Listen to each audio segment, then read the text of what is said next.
In the U.S., federal law officials in Illinois have searched several offices of bulldozer maker Caterpillar.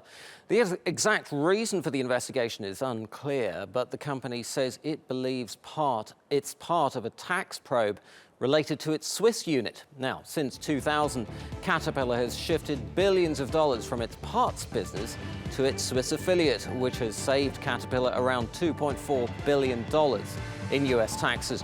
The company paid PricewaterhouseCoopers $55 million to develop the strategy under which it transferred its profits to its Swiss unit without actually moving any employees or business activities to Switzerland.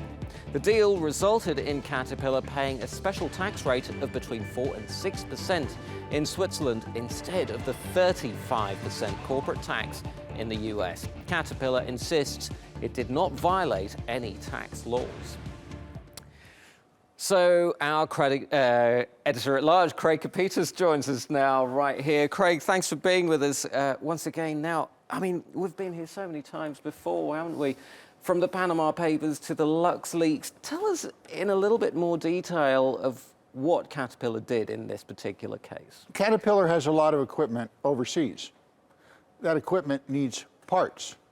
So what they did was they essentially created a subsidiary unit with no, they claim, legal framework or connection to the U.S. in Switzerland at a very advantageous tax rate. And they sold the parts to that equipment, plus some other stuff, to these people who own Caterpillar tractors.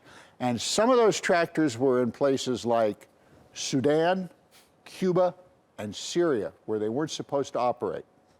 So the raids that we've seen today, do you think that that's a little bit excessive in terms of what's happening to Caterpillar right now? Well, certainly under the new Trump administration, who is trying to bring all of these subsidiaries back to the United States, bring that $4 trillion overseas back to stop what's called inversion, American companies going overseas.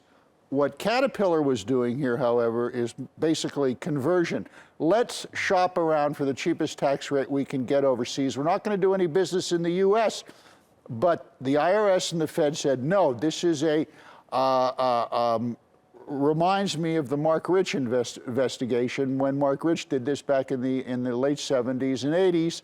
And of course, at the time, he was the most wanted white-collar criminal in the world for pretty much doing the exact same thing. Who you wrote about, yeah. Who is a metals trader, if exactly. I remember correctly. Correct. So, so does this signal, in your mind, a change in the strategy of how the Trump administration is going after individual companies? This is a weird one, because I wouldn't have expected the Trump administration to go after Caterpillar for this. Particularly, Caterpillar's already been hit with a $1 billion penalty by the IRS. This has been going on since 2009.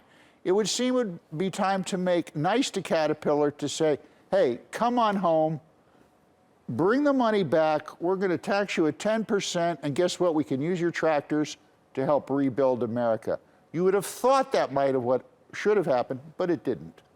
Craig Capeters, as ever, thank you so much.